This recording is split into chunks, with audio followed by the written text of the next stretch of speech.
មុនដំបូងខ្ញុំលាងគ្រាប់ឲ្យស្អាតសិនត្រាំទុកចំនួន2ម៉ោងហើយលាងម្ដងទៀតលើកសម្រស់គ្របទុកថ្ងៃទី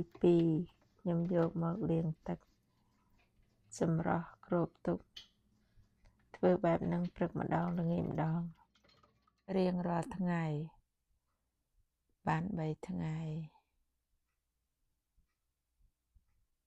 6ថ្ងៃ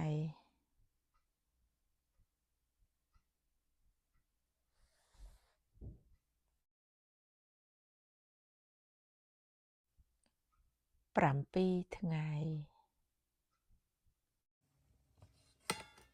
ខ្ញុំបណ្ដុះបាន11ថ្ងៃល្មមអាចដកញ៉ាំបាន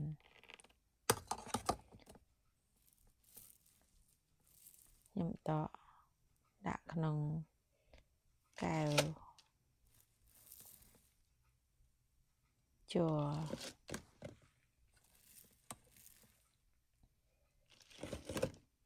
ដើម្បីដាក់ក្នុងទូទឹកកក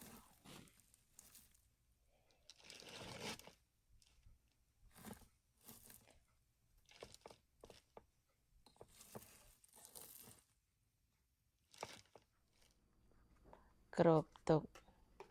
ដាក់ក្នុងទូទឹកកកអាចទុកបាន5ថ្ងៃអាចញ៉ាំជាមួយសាឡាត់ពោះគោទឹកប្រហុកធ្វើនំប៉័ងចង់ញ៉ាំជាមួយអ្វីទៀតក៏បានតាមតែចូលចិត្តអរគុណ